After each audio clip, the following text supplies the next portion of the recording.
अब पटियाला आपको बताएगा कि यूपी, बिहार, बंगाल, महाराष्ट्र और हरियाणा में मोदी का मैजिक क्यों नहीं चला। इन राज्यों में बीजेपी का वोट कैसे स्विंग होगा। ग्राफिक्स के जरिए अब आपको यह समझाता हूं और बताता हूं कि सत्ता का समीकरण बिगाड़ने के लिए इन राज्यों में कैसे प्रदर्शन किया गया। अब देखिए और गौर कीजिए अब इस पर। देश के नक्शे में 2024 और हम 2019 की तस्वीर भी आपको दिखाएंगे। पहले उत्तर प्रदेश का देख लीजिए आप। एनडीए 36, इंडिया गठबंधन 43, बीएसपी कोई नहीं, अन्य 1। ये 80 सीटें जो है ये बहुत महत्वपूर्ण हो जाती हैं और इसीलिए हम आपको इन सब का, जहां आप ये लाल रंग देख रहे थे, यहां बीजेपी को धक्का लगा है। बिहार की बात कर लेते, 40 सीटें हैं यहां पर। एनडीए के पास देखें आप 30 और इंडिया गठबंधन 9, अन्य 1। और ये देख लीजिए वो सीटें जो लाल रंग में दिखाई दे रही हैं, वो बिहार का नक्शा लाल रंग और ग्रे रंग के माध्यम से हमने आपको दिखाया है। जिन जिन सीटों पर संकट आया वो सीटें यहां दिख रही हैं एनडीए के लिए। अब हम आपको महाराष्ट्र दिखाते हैं। महाराष्ट्र का क्या है हाल। ये वो सब राज्य हैं जहां पर एनडीए को दिक्कत हुई है। मोदी मैजिक की जो बात कर रहे थे नहीं चला, ये वो राज्य हैं। महाराष्ट्र में 48 सीट थी, एनडीए के पास 18 और इंडिया गठबंधन के पास 29। यहां इस बार बड़ा नुकसान हुआ है। जो वहां विधानसभा में तोड़फोड़ हुई थी उसका नुकसान यहां दिख रहा है। वो नक्शा देखिए आप सामने। हमने 3 रंगों में आपको दर्शाया है कि कहां कहां नुकसान हुआ है और ये सीट वाइज वो सब चीजें हैं। अब पश्चिम बंगाल पर गौर कर लीजिए। पश्चिम बंगाल में कांटे की टक्कर थी, बहुत जबरदस्त मुकाबला वहां ममता बनर्जी और बीजेपी के बीच में था। यहां बीजेपी को 12 सीटें, देखिए कम हो गया बीजेपी का इस बार का आंकड़ा, और कांग्रेस प्लस उनको 1 सीट मिली है। और टीएमसी देखिए, तृणमूल कांग्रेस 29 सीट, इन्होंने 2019 के मुकाबले अपनी सीटें यहां पर बढ़ा ली हैं। देखिए ये हरे रंग में और लाल रंग में और एक नीले रंग का, हमने ये सीटों का पूरा पश्चिम बंगाल का गणित आपको समझाया है कि कौन कौन सी सीटें हैं, कहां कहां क्या गड़बड़ी हुई। अब पटियाला आपको देश के नक्शे पर 2024 के नतीजे दिखाएगा। उससे आपको यह पता चलेगा कि देश के किस हिस्से में किस राजनीतिक दल को अपना वोट दिया। अब देखिए कितनी बदली तस्वीर। 2 चीजें हैं, दोनों तरफ आप ये मैप देख रहे हैं भारत का, इसको रंगों के माध्यम से हमने दिखाया है। आप पार्टी का रंग देख लीजिए, फिर नक्शे का रंग देख लीजिए। 2019 में बीजेपी प्लस 352 थे और कांग्रेस प्लस 94 और अन्य 97 सीटों पर थे।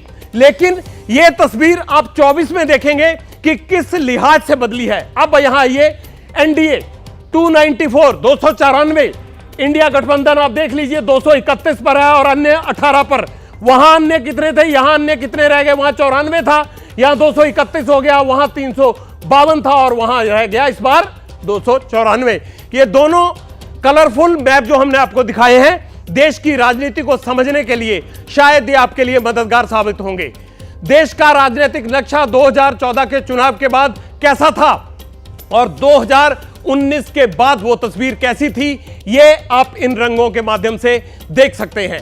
यानी राजनीतिक तस्वीर लगातार बदल रही है और 2019 के मुकाबले 2024 की जब आप तस्वीर देखेंगे तो उसमें और ज्यादा बदलाव हमें नजर आ रहा है।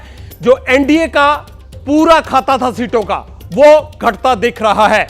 देश का राजनीतिक नक्शा 2014 के चुनाव के बाद कैसा था, 2019 के चुनाव में कैसा था, यह नक्शा 2024 के में कैसे बदला। चलिए आपको ये तो दिखा दिया हमने।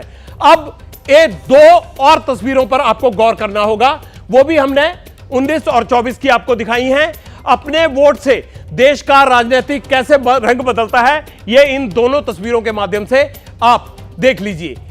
अब आपको 2024 के चुनाव में शामिल ऐसे 24 चेहरे दिखाता हूं जिनकी हार या जीत के बारे में देश का हर वोटर जानना चाहता है। देखिए ये प्रधानमंत्री मोदी, अमित शाह, जो हरे रंग के आप देख रहे हैं उसके नीचे लिखा हुआ है थम्स अप आ रहा है या जीते, और जो लाल रंग के चेहरे यहां दिख रहे हैं ये बड़े चेहरे, वो हारे हुए हैं। प्रधानमंत्री मोदी से शुरुआत करते हैं। अमित शाह, राहुल गांधी, राजनाथ सिंह, डिंपल यादव, अखिलेश यादव, स्मृति ईरानी हार गई हैं। अमेठी से इन्होंने राहुल गांधी को हराया था 2019 में, इस बार खुद चुनाव हार गई हैं। शिवराज सिंह जीते हैं बड़े मार्जिन से, जिस तरह से अमित शाह बड़े मार्जिन से जीते हैं। ज्योतिरादित्य सिंधिया जीत गए, हरे रंग का आप निशान देख रहे हैं। पीयूष गोयल रविशंकर प्रसाद, गिरिराज सिंह, मीसा भारती, शत्रुघ्न सिन्हा, अनुराग ठाकुर, मनोहर लाल खट्टर सब जीत गए हैं। अब निचली आखिरी लाइन में आ जाइए, आप देखेंगे नारायण राणे जीते, लेकिन नवनीत राणा जो कि अपने बयानों के लिए और मुखर स्वर के लिए हमेशा जानी जाती थी, वो चुनाव हार गई हैं। सुप्रिया सुले आगे चल रही हैं और दिग्विजय सिंह हार गए हैं। दिग्विजय सिंह पुराना चेहरा कांग्रेस का, आप जानते हैं, पूर्व मुख्यमंत्री हैं। मध्य प्रदेश के चिराग पासवान जीत गए हैं, असदुद्दीन ओवैसी, अनुप्रिया पटेल और मनोज तिवारी सभी लोग जीत गए हैं। इस बार चुनाव में हर पार्टी ने खूब प्रयोग किया, खासकर बीजेपी ने। अब पटियाल आपको मोदी के मंत्रियों का चुनावी रिपोर्ट कार्ड दिखाएगा। एक बार 26 मंत्री स्क्रीन पर आएंगे। आप देखिए, ये वो सब चेहरे हैं जिन्हें आप मोदी मंत्रिमंडल में देखते होंगे। राजनाथ सिंह को देख लीजिए, अमित शाह को देख लीजिए, नितिन गडकरी को देख लीजिए, अर्जुन मुंडा पीछे चल रहे हैं, स्मृति ईरानी हार गई हैं। बाकी सब जो मंत्री हैं, इसके आगे पीयूष गोयल, धर्मेंद्र प्रधान, प्रहलाद जोशी, नारायण राणे, सर्बानंद सोनोवाल सब जीत के नीचे हरे रंग दिख रहे हैं, इसलिए मैं आपको बता नहीं रहा हूं अलग से। वीरेंद्र खट्टी, गिरिराज सिंह, ज्योतिरादित्य सिंधिया, गजेंद्र सिंह शेखावत, किरण रिजिजू, आरके सिंह पीछे चल रहे हैं अभी, मनसुख मांडविया जीत गए हैं, भूपेंद्र यादव जीत गए हैं। उधर देख लिए महेंद्रनाथ पांडे हार गए हैं, पुरुषोत्तम रूपाला काफी विरोध था लेकिन बावजूद उसके जीत गए हैं, जी किशन रेड्डी जीते, अनुराग ठाकुर जीत गए हैं हमीरपुर से, राव इंद्रजीत सिंह गुड़गांव से जीत गए हैं, जितेंद्र सिंह जीत गए हैं, अर्जुन राम मेघवाल जीत गए हैं और श्रीपद नायक जीत गए हैं। ये वो चेहरे हैं जो मोदी मंत्रिमंडल की शान थे।